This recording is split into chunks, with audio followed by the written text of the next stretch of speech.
That window, there you go. Okay, welcome everybody. We hadn't anticipated doing this as a separate webinar, but it kind of made sense to us to put it separately so that you can watch it as a standalone item. And this one is really around research ethics and integrity. And it's often a bit, and often part of the research process, which is overlooked by people who are doing this in an informal way. Obviously, if you're carrying out research in a formal setting, there will be ethical processes and procedures that you have to adhere to. So, for example, at the university, we can't carry out any research unless we go through an ethics committee. We submit our work to an ethics committee to be looked at.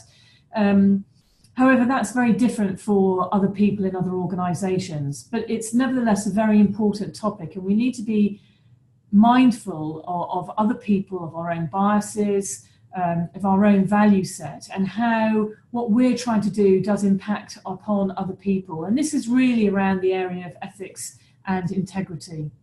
So research ethics, when we're talking about research ethics, we're talking about the set of principles that you hold, which are around your values and your attitudes and your beliefs, and they're really what guide you in terms of what you think is right or wrong in a moral sense. When we're talking about integrity, we're talking about the amount or the quality of these moral principles. And the greater your integrity, the harder it will be for you to diverge from those principles, from those ethical principles that you have. So that's really an overview of the difference between ethics and integrity. Now, most countries will have their own idea of what ethics are in their own country context, in their own cultural regions.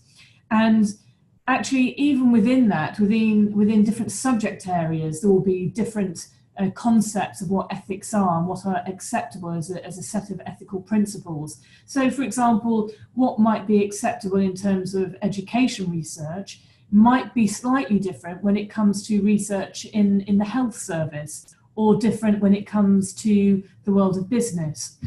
So as well as having ethics which are associated in different contexts, you also have issues which are culturally different across different countries.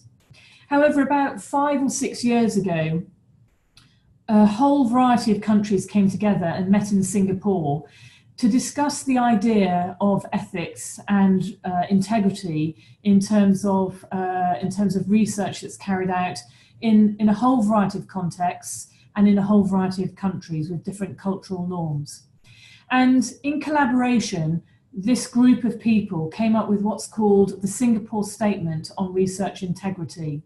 And it's a really good starting point for anybody who doesn't really know what's meant by research ethics and integrity. It's a very short document, it's only 1 page, and it really gives you a very good overview of what we mean by research ethics and integrity. So if Kevin would do the honours of sharing the screen for me. And what we need is that one. I think it's that one, isn't it? Yeah, and it's with the... So you want that one and this page here. Singapore Statement. Okay, so I'll just make that a bit bigger, Sean. Yeah. Try and make it look a bit larger. So this is the website for the Singapore Statement, and I'll make sure you have access to this link. But you'll see from the beginning, from the home page, that there's a little bit of background, which is what I've described to you, what the purpose of the Singapore Statement is. But then importantly, we have here on the second tab along the statement itself. And you can see that the guiding principles around research integrity are honesty, accountability, professional courtesy and fairness, and good stewardship. And within that, that's broken down to some key responsibilities. You can see these here highlighted in red with a little bit of further information on each one of them. And there are 14 of those. And I don't need to read them out to you. They should be self-explanatory when you come to look at those. And what I would suggest you do as a starting point is visit this website and have a look at the principles and have a look at the responsibilities. And when you're reading them, think of them in terms of the research that you're planning to carry out, to start getting a feel of what you might need to consider as important ethical issues in terms of your own research.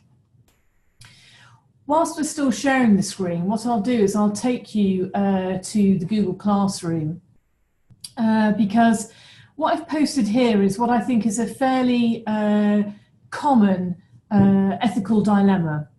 So we have here a study which is involving a video observation, and we were talking about video observations in our last webinar. And basically a series of student discussions have been recorded over the course of tutorials in an academic year. And all the students who participated in this have already signed consent forms to say they're happy to be videoed. They've all agreed this. However, during the academic year, one of the students has dropped out and has said, I no longer want myself to appear in any of your videos. So clearly there's a problem here for the researcher, because now the researcher has a whole load of data recorded on videos, which includes this student, but the student said, I no longer want to be part of this research, you must remove me. So we now have a problem. What does that researcher do? Do they not use any of the data? Do they have to start again? Or is there another solution? So if you're all here, I'd be asking you to think about that in groups, but you're not. So I wonder whether you have, I'm going to put Kevin on the spot because I haven't shown him this one before, but I wonder if you've got any thoughts about this. I think this is quite a tricky one because, as you say, the student always has the right to withdraw from the study when we ask them to sign confirmation that they'll be part of the study. The right to withdraw is always one of the fundamentals that we give them. And so this student has agreed to be part of the study, but has then decided they want to withdraw when they leave the course. So it is quite tricky. I think, though, there is an option available because it's technology. It might not always be available, but I guess in this case, one option would be to use the technology that you've used to record it, so video, and use the video editing software, which is commonly available these days, to make that particular student fuzzy or indistinguishable, to actually effectively to take out their contribution. Now it depends what the contribution is, because you might have to do quite a lot if it involve them speaking. You might have to edit it quite a lot, but that might be more beneficial than losing the entire data set. So in this case, you probably could use technology, or it's one approach that you could use to address this issue. And I suppose you could also think about where is this data going to be stored and who's going to be accessing this data. Because actually, if you're only using it for analysis, then you, and only you are going to be looking at it, then actually it doesn't really matter if that person's still in there, and you probably wouldn't need to edit the video because you would just have to ignore any contribution that they made and any subsequent contributions through the course of the academic year where they were still there. You would just ignore that in the data. Yeah, I think that's a fair assessment. Okay, so while we're still on the sharing the screen, I suppose the other thing I should have added when I talked about the Singapore statement, we did touch on the fact that different countries have their own guidelines.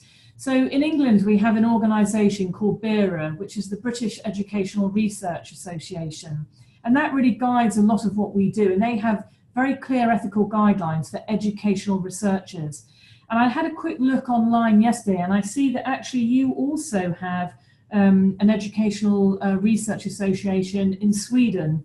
And I'll post the link to that in this Google Classroom on the screen that we're currently on now.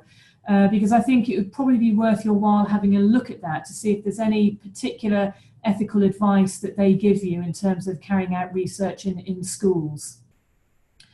So to finish on, in terms of your own research and what you're going to be carrying out, I've added 3 documents to the Google Classroom here.